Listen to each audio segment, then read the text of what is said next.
নম নম নম সুন্দরী মম জননী বঙ্গভূমি, গঙ্গার তীর স্নিগ্ধ সমীর, জীবন জুড়ালে তুমি। নমস্কার। 1 জানুয়ারি 2022 ইংরেজি নববর্ষে সকলকে জানাই আন্তরিক শুভেচ্ছা।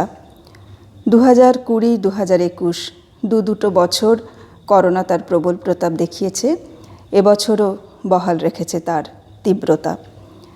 সেই দিকে তাকিয়ে বলতে ইচ্ছে করে যে এই মুহূর্তে আমরা প্রত্যেকে যেন সজাগ থাকি, সতর্ক থাকি এবং প্রবল বিরোধী পক্ষের মতো যেন আমাদের লড়াই জারি রাখি, যেন ভেঙে না পড়ি। প্রার্থনা করি পৃথিবী রোগমুক্ত হোক, আমরা সবাই সুস্থ জীবন যাপন করতে পারি, জীবনের স্বাভাবিক ছন্দ যেন বজায় রাখতে পারি। খুব আনন্দের একটি খবর যে 2022 কীভাবে শুরু হবে তার একটি স্পষ্ট নির্দেশিকা আমরা পেয়েছি আমাদের মাননীয় মুখ্যমন্ত্রী শ্রীমতী মমতা বন্দ্যোপাধ্যায়ের কাছ থেকে। তারই নির্দেশে উচ্চশিক্ষা দপ্তর বিশেষ কিছু পরিকল্পনা গ্রহণ করেছে। সত্যি কথা বলতে কি, বিগত 2 বছর ধরে ছাত্রছাত্রীরাই সবচেয়ে বেশি মানসিকভাবে বিপদগ্রস্ত, বিপন্ন বোধ করেছে। এই মুহূর্তে দাঁড়িয়ে যাতে ছেলেমেয়েরা, ছাত্রছাত্রীরা সুন্দরভাবে তাদের কলেজ জীবন, তাদের ছাত্র জীবন অতিবাহিত করতে পারে, সেই জন্য আমাদের সরকারি তরফের যা কিছু প্রত্যাশার কথা আছে, কাজ আছে, সেগুলো উদযাপন করবার নির্দেশ দেওয়া আছে শিক্ষা প্রতিষ্ঠানগুলির ওপরে। তাই চাকদহ কলেজের অধ্যক্ষ হিসেবে প্রথমেই অকুণ্ঠ শ্রদ্ধা এবং কৃতজ্ঞতা জানাতে চাই আমাদের মাননীয় মুখ্যমন্ত্রীকে, যে তিনি ছাত্র স্বার্থের কথা এমন গভীরভাবে, আন্তরিকভাবে ভেবেছেন। 7 দিনের পরিকল্পনা আছে সরকারি বা উচ্চশিক্ষা দপ্তরের গাইডলাইন অনুযায়ী। প্রথম দিন আমরা করছি স্টুডেন্টস ক্রেডিট কার্ড নিয়ে বিশেষ আলোচনা সভা। ছাত্রছাত্রীদের যেন পড়াশোনার ক্ষেত্রে আর্থিক অসুবিধায় কখনোই পড়তে না হয়, সেই দিকে লক্ষ্য রেখে যে প্রকল্প নেওয়া হয়েছে এবছর 2021 সালে ঘোষণা হয়েছিল এবং জুন মাসে তার সেই প্রকল্পটি চালু হয়। সেই সম্পর্কে বিস্তারিত বলবেন আমাদের স্টুডেন্টস ক্রেডিট কার্ডের নোডাল অফিসার। তারপর প্রত্যেক দিনই আমাদের ভালো ভালো অনুষ্ঠান আছে, ছাত্রদের দিকে তাকিয়ে সেই অনুষ্ঠানগুলো নির্বাচন করা হয়েছে। স্টুডেন্টস ক্রেডিট কার্ড ছাড়াও Kanyashree, Swami Vivekananda merit cum means scholarship, Aikyashree, SC ST OBC, এদের জন্য যে সমস্ত পরিকল্পনাগুলো আছে সেগুলো নিয়ে কালকের অনুষ্ঠান হবে। তার সঙ্গে হবে আমাদের পেরেন্ট টিচার মিটিং। আমরা এই করোনার আগে এই পেরেন্ট টিচার মিটিং নিয়মিতভাবে করতাম, অভিভাবকদের সঙ্গে কথা বলতাম, তারা খুব খুশি হতেন। ছাত্রছাত্রীরাও অত্যন্ত সতর্ক থাকতো, নানা বিষয় প্রতিষ্ঠান সম্পর্কে তাদের জানার দরকার আছে অভিভাবকদের, সেগুলো সম্পর্কে আমরা অবহিত করব আগামী দিন। এরপরে 3 তারিখ থেকে 3রা জানুয়ারি থেকে আরও অনুষ্ঠানের কথা আমরা ভেবেছি। প্রথমেই বলে নিই যে এই যে বিভিন্ন সরকারি প্রকল্পগুলো আছে সেগুলো সম্পর্কে যাতে ছাত্রছাত্রীরা স্পষ্ট ধারণা পেতে পারে, সেই জন্য আমরা ওপেন এয়ার ক্যাম্প করছি খোলা মাঠে। যেহেতু কোভিড আছে, সেই দিকটাকে মাথায় রেখেই এগুলো করা হয়েছে। তাছাড়া একটা জিম হলেও জিম আমরা চালু করতে পারিনি করোনার জন্য, ছেলে মেয়েদের জন্য চালু করতে পারিনি। জিমটা শুধু সাজানো ছিল আমাদের। এই বছর মানে 1 বছরও হয়নি আমরা সেটা উদ্বোধন করেছি। তো সেই জিমটা একদিন আমাদের ছাত্রীদের জন্য এবং একদিন আমাদের ছাত্রদের জন্য শুভ উদ্বোধন হবে, এটা আমরা ভেবে রেখেছি। তারপরে আমরা একটা সূচি করে দেব, সেই অনুযায়ী তারা কলেজের জিম ব্যবহার করতে পারবে। এছাড়াও যোগা বা ক্যারাটে, এগুলো নিয়ে আমরা অনুষ্ঠান করতে চলেছি আগামী দিনগুলোতে। এছাড়াও রয়েছে কুইজ কম্পিটিশন, পোস্টার কম্পিটিশন, এগুলো চলবে, এসে কম্পিটিশন। এবং এই সমস্ত কিছু হওয়ার পরে প্রতিযোগিতায় যারা অংশ নিচ্ছে এবং যারা স্থান অর্জন করবে তাদেরকে আমরা পুরস্কৃত করব একদম শেষ দিনটিতে। এগুলো আমাদের পরিকল্পনার মধ্যে আছে। আরেকটি আমার মনে হয় ছাত্রদের কথা ভেবে আমরা এই পরিকল্পনাটা নিয়েছি যে ছাত্রদের জেরক্স করতে যেন কোনো অসুবিধে না হয়। মানে বাজার চলতি যে মূল্য আছে সেখান থেকে কম মূল্যে যেগুলো থাকতো আমাদের সময়কার বেলায় দেখেছি যে চিপ স্টোর থাকতো, তো আমাদের অতখানি সাধ্য নেই, কিন্তু আজকাল তো জেরক্স খুব প্রয়োজনীয় জিনিস, সকলে বই কিনতে পারে না, লাইব্রেরি থেকে বই সংগ্রহ করবে, তারা সংগ্রহ করে তারপরে জেরক্স করে নেবে, সেটা বাজারে যে দাম চালু আছে তার চেয়ে অনেক কম মূল্যে আমরা যাতে ছাত্রছাত্রীদের কাছে পৌঁছে দিতে পারি, এবছর আমরা প্রথম সেটা চালু করতে চলেছি। কাজে আমার মনে হয় যে পশ্চিমবঙ্গই সেই রাজ্য যে রাজ্যে অর্থের জন্য কোনো ছাত্রছাত্রীকে পড়াশোনা ছেড়ে দিতে হয় না। মানে এরকম একটা অভাবনীয় চিন্তা মানে কল্পনা করা যায় না যে আমাদের মুখ্যমন্ত্রী ভেবেছেন যে মেয়েদের যেন ছোটো বয়সে বিয়ে দিয়ে দেওয়া না হয়, তাদের পড়াশোনা যাতে বন্ধ না হয়। সবার আগে তো মেয়েদের ওপর মানে আর্থিক যে অসঙ্গতি, আর্থিক যে সামর্থ্যহীনতা, সেই অভাব, তার কোপ তো সবার আগে মেয়েদের ওপর পড়ে। ছোট বয়সে তাদের 12, 13, 14 বছর বয়সে বিয়ে দিয়ে দেওয়া, এই বাল্যবিবাহ আমাদের সমাজের একটা অভিশাপ, এবং তারপরে প্রজন্মের পর প্রজন্ম সেই অভিশাপ বহন করে চলে, কারণ অসুস্থ সন্তান জন্ম নেয়, অপুষ্ট সন্তান জন্ম নেয়, মায়ের শরীর ভালো নয় মানে তার সন্তানের শরীরও ভালো থাকে না। সেই দিকে তাকিয়ে যে কন্যাশ্রী প্রকল্প, এটা একটা বৈপ্লবিক সিদ্ধান্ত আমাদের মুখ্যমন্ত্রীর, কারণ এই প্রকল্পের কারণে মেয়েরা অর্থানুকূল্য পাচ্ছে এবং অভিভাবকেরাও তাদের কন্যা সন্তান হলে আর আতঙ্কগ্রস্ত হচ্ছেন না, এই অর্থ দিয়েই তারা পড়াশোনা করতে পারছে। ভাবা যায় এমন একটি প্রকল্প যেখানে আর্থিক অনুদান তুমি তবেই পাবে যদি তুমি পড়াশোনা করো, এটাই প্রথম শর্ত।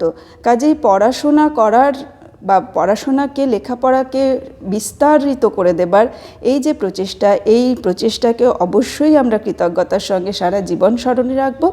এই সমস্ত কিছু নিয়েই আগামী 7 দিন আমাদের অনুষ্ঠান চলবে। অনুষ্ঠান ভালোভাবে চলুক, আর এই সমস্ত অনুষ্ঠান পরিচালনার জন্য আমাদের অধ্যাপকেরা, আমাদের শিক্ষাকর্মীরা প্রাণপণ চেষ্টা করে চলেছে। তাদের আন্তরিকতায় নিশ্চয়ই আমরা সফলতা প্রাপ্ত হব এবং আমাদের মাননীয় মুখ্যমন্ত্রীর প্রত্যাশা পূরণ করতে পারব। এই প্রত্যাশা নিয়ে শেষ করছি। ধন্যবাদ। জীবনানন্দ বাংলা প্রাণের সুর, আমি একবার দেখি, বারবার দেখি, দেখি বাংলার মুখ। বাংলায় আমার জীবনানন্দ, বাংলা প্রাণের সুর, আমি একবার দেখি, বারবার দেখি, দেখি বাংলার মুখ। আ আ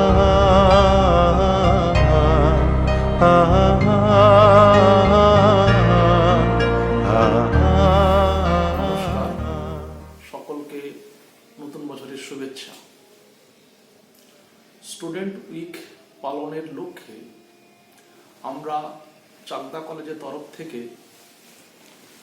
মিলিত হয়েছি West Bengal student credit card scheme এই বিষয়ে আলোচনা করার উদ্দেশ্যে। উচ্চশিক্ষা প্রসারের লক্ষ্যে বর্তমান রাজ্য সরকার অর্থনৈতিকভাবে দুর্বল শিক্ষার্থীদের বিভিন্ন কল্যাণমূলক প্রকল্পের মাধ্যমে সহায়তা প্রদান করছে, যেমন Swami Vivekananda merit cum means scholarship scheme, Kanyashree প্রকল্প ইত্যাদি। এই অর্থনৈতিকভাবে দুর্বল শিক্ষার্থীদের আরও কিভাবে সাহায্য করা যায়, এই লক্ষ্য নিয়ে এই প্রকল্প অর্থাৎ West Bengal student credit card scheme এর অবতারণা। বিশদভাবে এই প্রকল্পের বিষয়ে আলোচনা করার পূর্বে আমি দুয়েক কথায় এই প্রকল্পটির উদ্দেশ্য বলব। প্রথমত, অর্থনৈতিকভাবে দুর্বল ছাত্রছাত্রীদের অর্থনৈতিক সহায়তা প্রদান করা, খুব কম সুদের বিনিময়ে এই প্রকল্পের মুখ্য উদ্দেশ্য। 2 নম্বর, যেসব শিক্ষার্থীরা পড়াশোনা শেষ করেছেন কিন্তু চাকরির পরীক্ষার জন্য নিজেদের তৈরি করছেন, বিভিন্ন কোচিং সেন্টারের ভর্তি হওয়ার মাধ্যমে সেই সব পরীক্ষার জন্য যে কোচিং সেন্টারে পড়ার জন্য যে খরচ, সেই খরচের সহায়তা প্রদান করাও এই প্রকল্পের একটা উদ্দেশ্য। এইবার আমি আসছি কি কি চাকরির পরীক্ষায় ভর্তি হলে তারা এই সহায়তাটা পাবে। প্রথমত ডব্লিউবিসিএস, পিএসসি এবং অন্যান্য সর্বভারতীয় পরীক্ষা যেমন ইউপিএসসি, এসএসসি, এইসব জায়গায় ভর্তি হলে, এইসব পরীক্ষার জন্য প্রস্তুত হলে তারা এই সহায়তাটা পাবে। 3 নম্বর বিভিন্ন পোস্ট গ্র্যাজুয়েট ডিপ্লোমা কোর্স পড়ার জন্য এই প্রকল্পের মাধ্যমে ছাত্রছাত্রীরা সহায়তা পেতে পারে।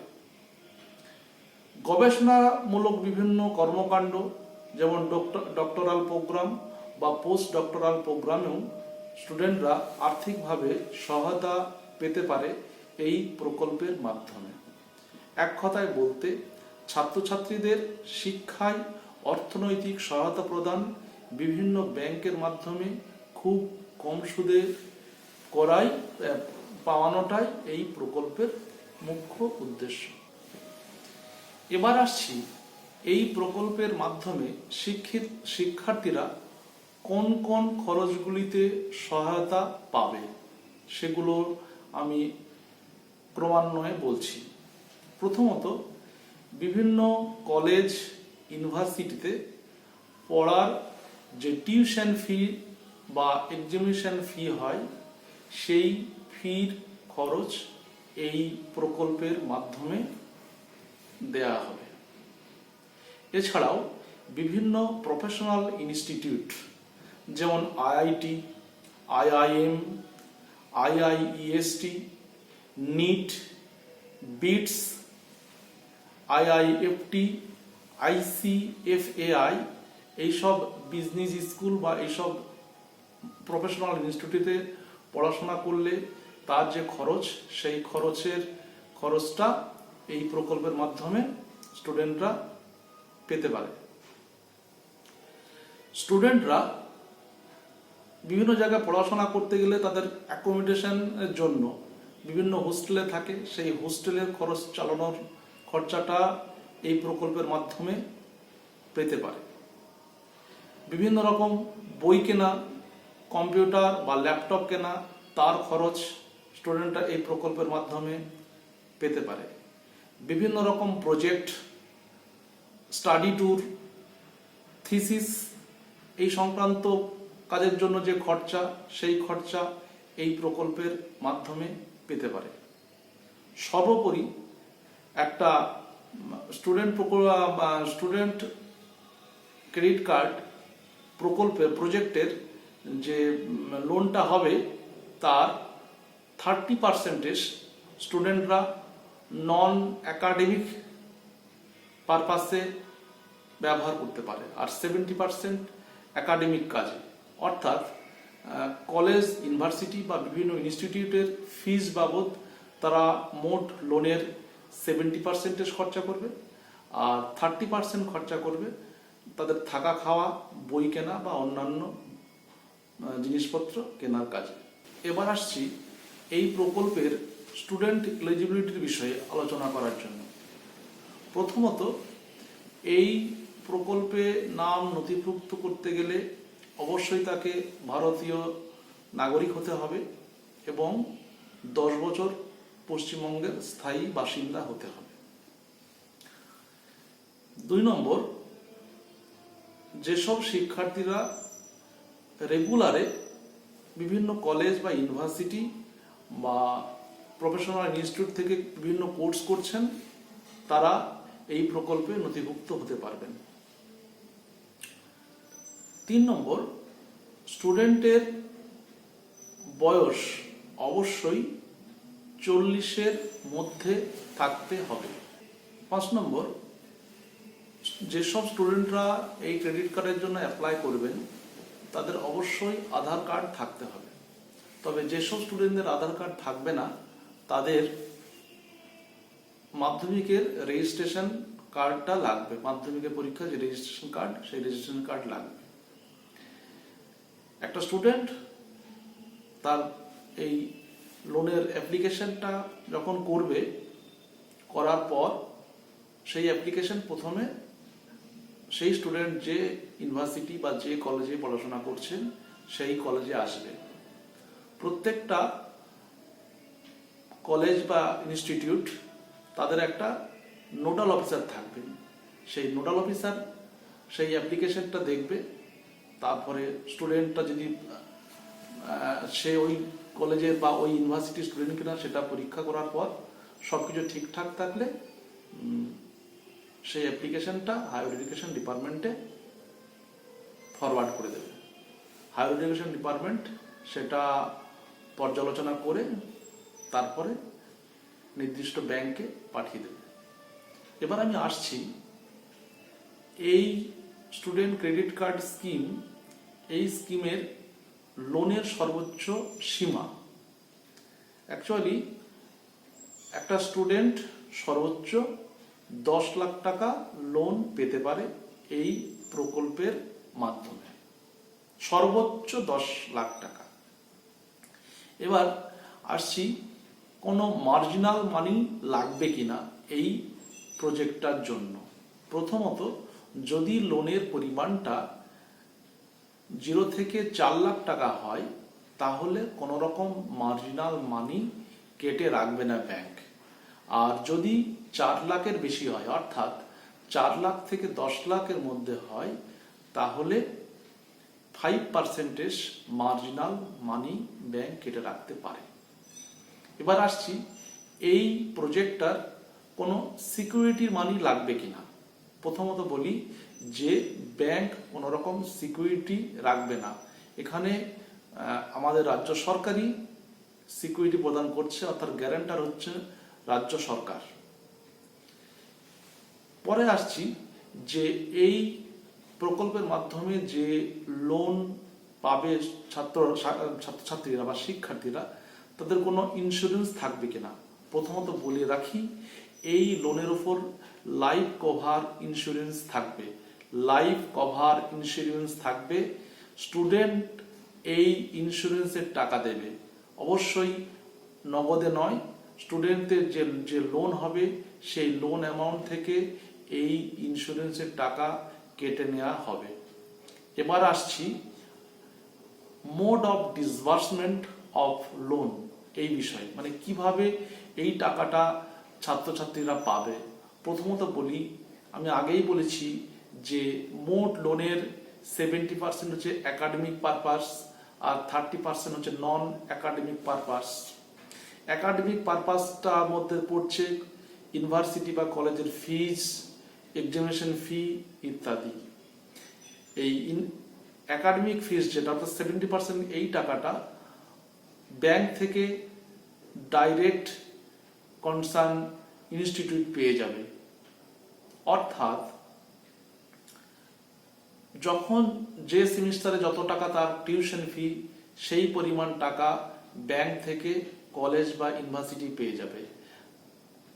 আর বাকি 30% টাকা সেটা স্টুডেন্ট তার অ্যাকাউন্টে ক্রেডিট করে নেবে এবং সেখান থেকে সে সেই টাকা তুলে তার বিভিন্ন কাজগুলো সে করবে। এবার আসছি এই লোন নিয়ে পড়াশোনা করার পর যখন কোনো একটা কোর্স শেষ হবে, শেষ হওয়ার পর 1 বছর পিরিয়ড থাকবে, সেটা হলিডে পিরিয়ড। এই 1 বছর পর থেকে শিক্ষার্থীকে লোন শোধ করতে হবে 15 বছরের মধ্যে।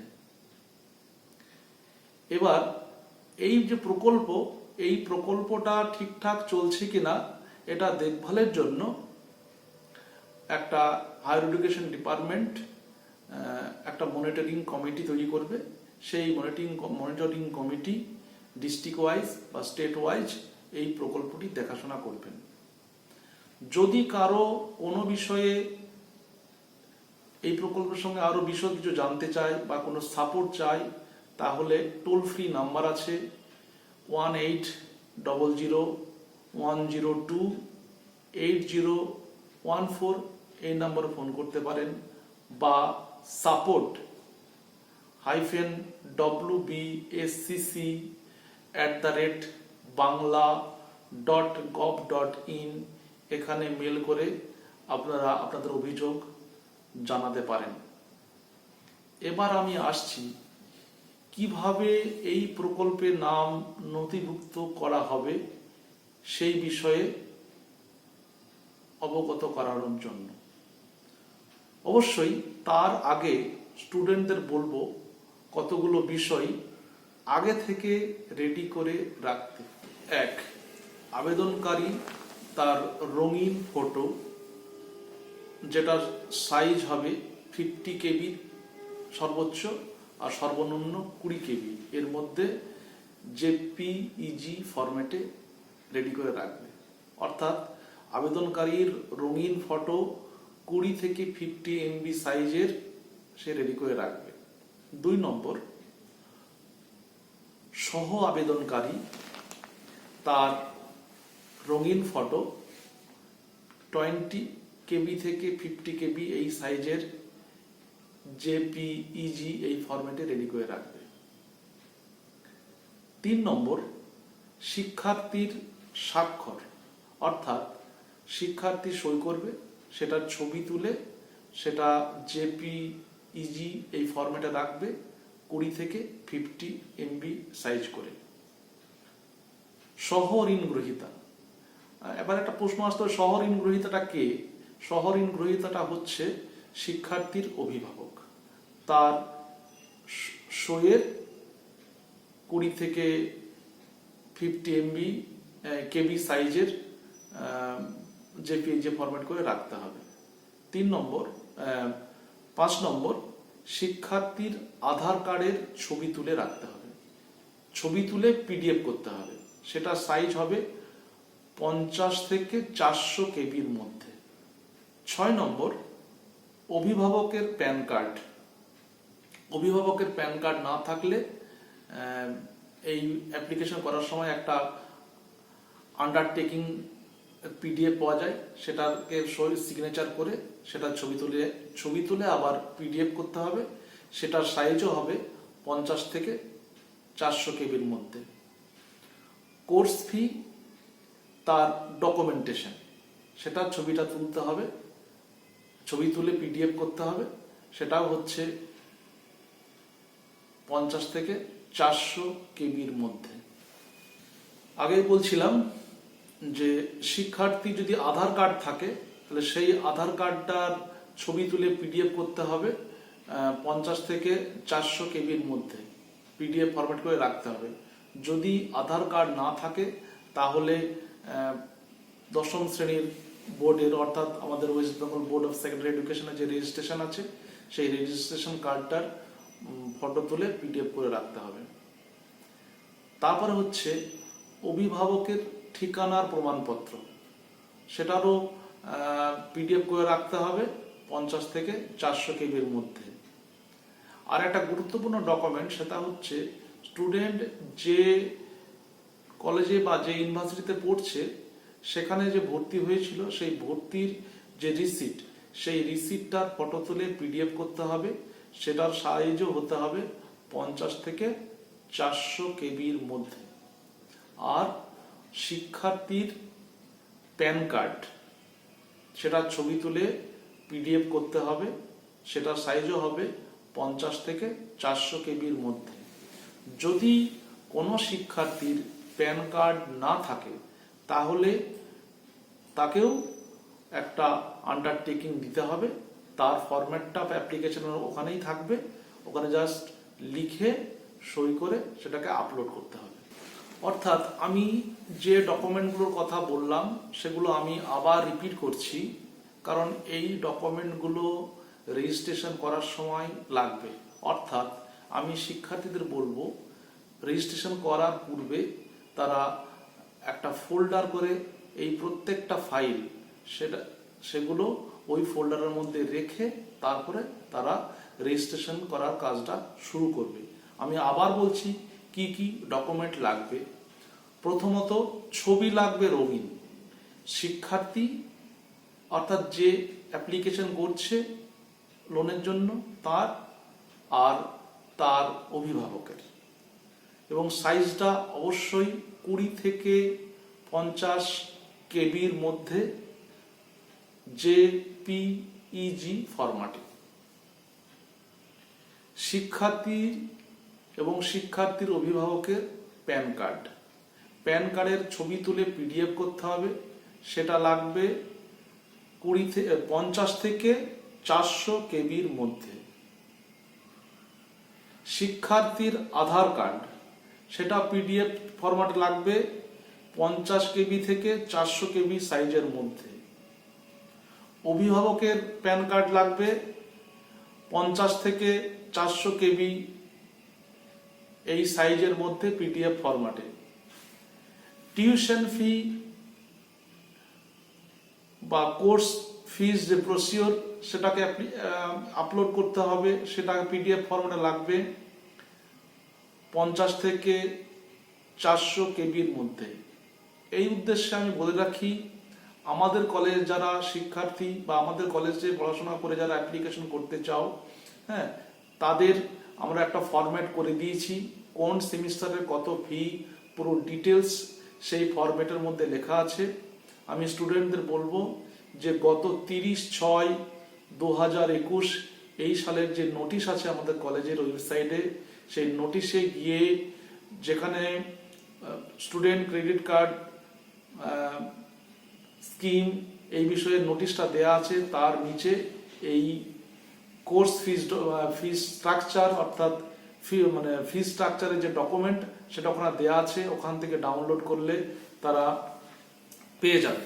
এবার আমি আসছি যে এবার যাবতীয় যে ডকুমেন্টগুলো কথা বললাম এগুলো এক জায়গায় করে নেওয়ার পর এবার স্টুডেন্ট রেজিস্ট্রেশনটা শুরু করবে। রেজিস্ট্রেশন করবে কোন ওয়েবসাইটে? প্রথমত www.wb.gov.in এই ওয়েবসাইট থেকে অ্যাপ্লিকেশন করতে পারবে, কিংবা বাংলার উচ্চশিক্ষা .wb.gov.in এখান থেকে অ্যাপ্লিকেশন করতে পারবে, কিংবা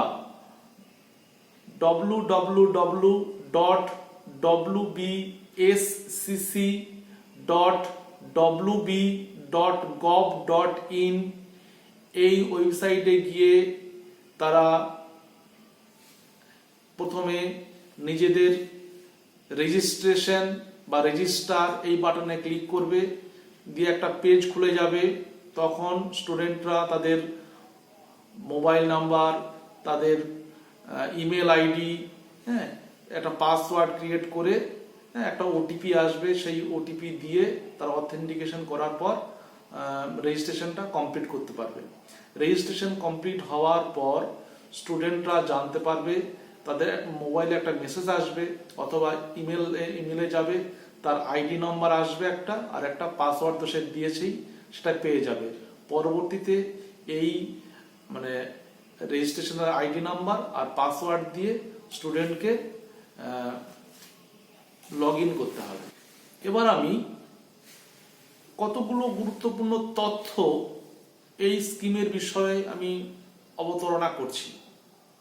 প্রথমত, স্টুডেন্ট ক্রেডিট কার্ড এসসিসি স্কিমের মাধ্যমে ছাত্রছাত্রীরা ঋণের আবেদন শুধুমাত্র বর্তমান যে কোর্সে পাঠরত সেই কোর্সের জন্যই করতে পারবে। অর্থাৎ কোনো স্টুডেন্ট যদি ডিগ্রি কোর্সে পড়ে তাহলে সে ডিগ্রি কোর্সের ফিসের জন্যই সে অ্যাপ্লাই করতে পারবে।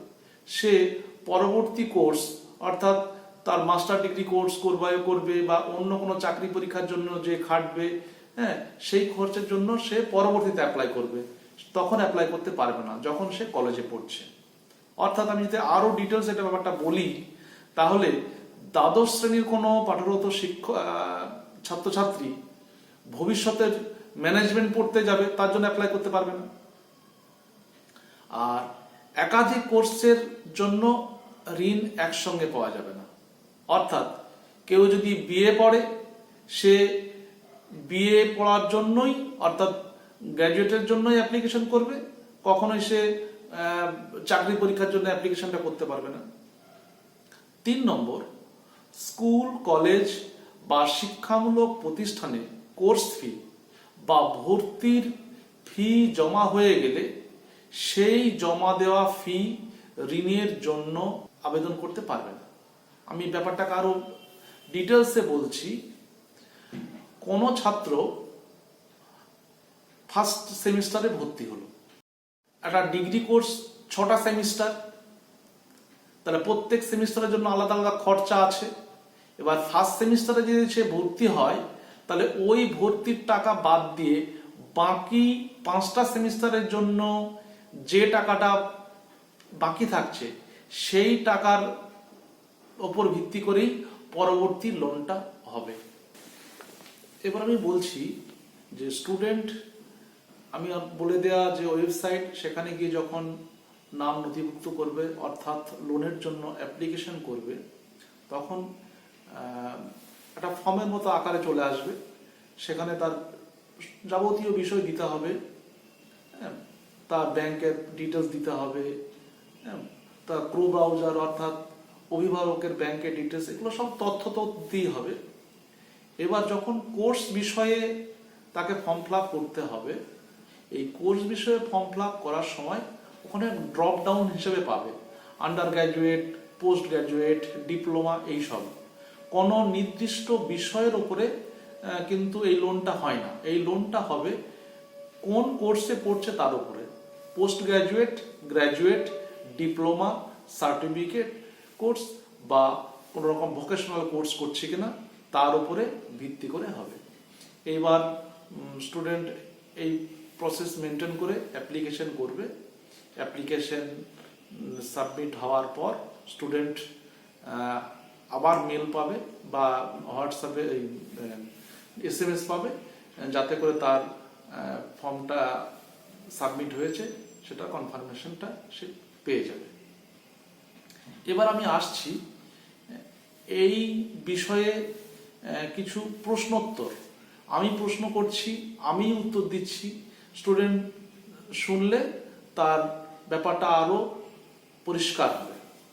প্রথমত, কোন স্টুডেন্ট যার ওয়েস্ট বেঙ্গলে বাড়ি কিন্তু সে পড়াশোনা করছে উড়িষ্যায়, সে কি এই প্রকল্পের জন্য আবেদন করতে পারবে? উত্তরটা হচ্ছে অবশ্যই পারবে। সে যেখানেই পড়ুক, সে ভারতবর্ষের ওয়েস্ট বেঙ্গল বাদে যে স্টেটেই পড়াশোনা করুক বা বিদেশেই পড়াশোনা করুক, সে যদি ওয়েস্ট বেঙ্গলের বাসিন্দা হয়, স্থায়ী বাসিন্দা হয়, তাহলে সে এই কোর্সে মানে এই স্কিমের জন্য আবেদন করতে পারবে। পরের প্রশ্ন, যে এই স্কিমে আবেদন করতে গেলে কি কোনো পার্সেন্টেজ, মার্কসের কোনো ব্যাপার আছে? উত্তরটা হচ্ছে না। এই স্কিমে আবেদন করতে গেলে সে যে কোনো কোর্সে তাকে পড়াশোনা করতে হবে রেগুলার বেসিসে, হ্যাঁ, তার জন্য কোনো মার্কসের বাধ্যতামূলক নয়। পরের প্রশ্ন, যে এই কার্ডটা কাউকে ট্রান্সফার করা যাবে কিনা, অর্থাৎ কোনো একটা শিক্ষার্থী কার্ডটা পেয়েছে, সে তার ভাই বোনকে সেটা ট্রান্সফার করতে পারবে কিনা? না, এই কার্ডটা কেউ কাউকে ট্রান্সফার করতে পারবে না। পরের প্রশ্ন, সেটা হচ্ছে এই স্কিমে কি যারা ওপেন লার্নিং সিস্টেমে বা ডিওডিএল সিস্টেমে পড়াশোনা করছে তারা কি আবেদন করতে পারবে? প্রথমত উত্তরটা হচ্ছে এই স্কিমে তারাই আবেদন করবে যারা রেগুলার মোডে পড়াশোনা করছে। কোনো ডিস্টেন্স লার্নিং মোডে যারা পড়াশোনা করছে তারা এই প্রকল্পে আবেদন করতে পারবে না। পরের প্রশ্ন, এই প্রকল্পের মাধ্যমে ঋণের আবেদনে কোনো নো অবজেকশন সার্টিফিকেট লাগে কিনা? উত্তরটা হচ্ছে এই প্রকল্পের মাধ্যমে লোনের আবেদন করতে গেলে স্টুডেন্ট যে কলেজে বা ইউনিভার্সিটিতে পড়ছে সেখান থেকে কোনো নো অবজেকশন সার্টিফিকেট লাগে না। পরের প্রশ্ন, এই স্কিমের মাধ্যমে লোনের আবেদন করতে পরিবারের কোনো ইনকামের সিলিং প্রযোজ্য আছে কিনা? উত্তরে বলছি যে এই প্রকল্পের মাধ্যমে আবেদন করতে গেলে লোনের জন্য পরিবারের ইনকামের কোনো সিলিং এক্ষেত্রে প্রযোজ্য নয়। অর্থাৎ শিক্ষার্থীর পরিবারের বার্ষিক আয় যাই হোক না কেন সে আবেদন করতে পারে। পরের প্রশ্নে আসছি, কোন ব্যাংক থেকে ক্রেডিট কার্ড পাওয়া যায়? উত্তরে বলবো, শিক্ষার্থী ফর্ম ফিল আপ করার সময় যে ব্যাংকের উল্লেখ আবেদনপত্রে করবে সেই ব্যাংক থেকেই তার ক্রেডিট কার্ডটা পাওয়া যাবে। এছাড়াও কোন ধরনের ব্যাংক, যে কোনো nationalise bank, private bank, state cooperative bank, central cooperative bank, district central cooperative bank, এইসব ব্যাংক থেকেও আবেদন ক্রেডিট কার্ডটা পেতে পারে। অর্থাৎ স্টুডেন্ট যে ব্যাংকে তার অ্যাকাউন্ট আছে এবং যে ব্যাংকের নাম সে আবেদনপত্রে দিয়েছে সেখান থেকে সে পাবে। এই প্রকল্পের লোন কোন ধরনের? উত্তরে বলবো, এই প্রকল্পে যে লোন সেটা হচ্ছে টার্ম লোন। পরের প্রশ্ন, এই প্রকল্পে শিক্ষার্থী আর ব্যাংক কোনো এগ্রিমেন্ট পেপারে স্বাক্ষর করে কিনা? উত্তরে বলবো, শিক্ষার্থীর সঙ্গে ব্যাংক একটা এগ্রিমেন্ট স্বাক্ষর করতে পারে। পরের প্রশ্নে, মোরাটোরিয়াম পিরিয়ড অর্থাৎ শিক্ষার্থীর কোনো কোর্স কমপ্লিট হওয়ার পর যে 1 বছর টাইম পাচ্ছে তারপরে থেকে তার লোন শোধ শুরু হবে, এই মোরাটোরিয়াম পিরিয়ডে কোনো সুদ দিতে হয় কিনা? উত্তরে বলবো, মোরাটোরিয়াম পিরিয়ডে শিক্ষার্থীদের অর্থাৎ যারা লোন নিয়েছে তাদের সুদ দিতে হবে 4% সরল সুদে, এবং লোন পরিশোধের যে সময়টা পাবে 15 বছর, এই 15 বছর সময়টা মধ্যে এই মোরাটোরিয়াম পিরিয়ডটাকে ধরা আছে। পরের প্রশ্ন, এই ধরনের লোন অর্থাৎ স্টুডেন্ট ক্রেডিট কার্ড স্কিমের যে লোন, এই লোনের কোনো প্রসেসিং চার্জ হয় কিনা? উত্তরে বলবো, ব্যাংক কোনো রকম প্রসেসিং চার্জ নিতে পারবে না এই প্রকল্পের লোনের ক্ষেত্রে। পরের প্রশ্ন, এই স্কিমের মাধ্যমে লোনের আবেদন করতে কোনো ডোমিসাইল সার্টিফিকেট বা কাস্ট সার্টিফিকেট লাগে কিনা? উত্তরে বলবো, এই প্রকল্পের মাধ্যমে আবেদন করতে গেলে কোনো রকম ডোমিসাইল সার্টিফিকেট বা কাস্ট সার্টিফিকেটের প্রয়োজন হয় না। তারপরে প্রশ্ন, যদি কোনো স্টুডেন্ট কোনো প্রাইভেট ইঞ্জিনিয়ারিং কলেজে পড়াশোনা করে তাহলে কি এই স্টুডেন্ট ক্রেডিট কার্ডের জন্য আবেদন করতে পারবে? উত্তরে বলবো, প্রাইভেট কলেজে পড়লেও শিক্ষার্থী এই কোর্সে এই স্কিমের মাধ্যমে লোনের আবেদন করতে পারবে। এ বিষয়ে আমি অতিরিক্তভাবে বলে রাখছি যে প্রাইভেট হোক সরকারি হোক, এবং সেই কলেজ বা ইউনিভার্সিটি বা ইনস্টিটিউট ওয়েস্ট বেঙ্গল বা ওয়েস্ট বেঙ্গলের বাইরে যে কোনো রাজ্যেই হোক না কেন, যদি শিক্ষার্থী পশ্চিমবঙ্গের বাসিন্দা হয়, স্থায়ী বাসিন্দা হয়, তাহলে সেই শিক্ষার্থী এই প্রকল্পের মাধ্যমে লোনের আবেদন করতে পারবে। তাতে তার কলেজ বা ইউনিভার্সিটি সরকারি হোক বেসরকারি হোক কোনো ব্যাপার নয়। এবারে আসছি, যদি কোনো শিক্ষার্থী তার আবেদন করার সময় যে ইমেল আইডিটা দিয়েছিলে সেটা যদি চেঞ্জ করতে চায় তাহলে কি করতে হবে? যদি কোনো শিক্ষার্থী তার ইমেল আইডি বা ফোন নম্বর চেঞ্জ করতে চায় তাহলে wbscc@bangla.gov.in এই ইমেল আইডিতে মেল করে জানালেই তারা সেটা চেঞ্জ করবে।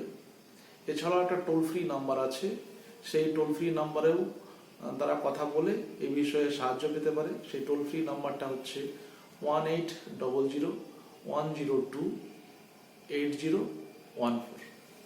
এছাড়াও যদি কোনো শিক্ষার্থী তার কোনো তথ্য এডিট করতে চায় তাহলেও শিক্ষার্থীরা সেই তথ্য এডিট করতে পারবে। সেই এডিট করতে গেলে একটা মেল আইডিতে মেল করে তারা সেই ব্যাপারটা জানালে এডিট হয়ে যাবে। সেক্ষেত্রে support-wbscc@bangla.gov.in এখানে মেল করলেই তারা সেই কাজটা করতে পারবে। এবার আমি এই টোটাল প্রক্রিয়াটা একটা জিস্ট আপ করে দিচ্ছি যে কি করে একজন শিক্ষার্থী এই প্রকল্পের মাধ্যমে আবেদন করবে। শিক্ষার্থী প্রথমে তার নাম রেজিস্টার করবে। রেজিস্টার করার সঙ্গে সঙ্গে তার ফোন নাম্বার তো সেখানে দিতে হবে, ইমেল আইডি দিতে হবে।